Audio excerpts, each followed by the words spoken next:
Hey everyone, have you ever found yourself locked out of your Gmail account on your phone and wishing you could easily retrieve that saved password?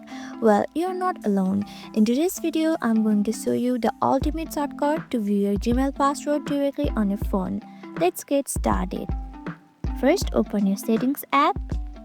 Here, tap on Search menu and type password. Click on Search. Tap on Passwords. Scroll down and tap on Open Passwords.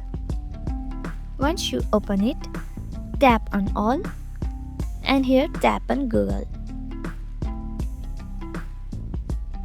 Tap on this password and here you can view your Google password. And that's it, you have now got your Gmail password right on your phone. If you found this video helpful, make sure to like, share and subscribe our channel for more tips and tricks.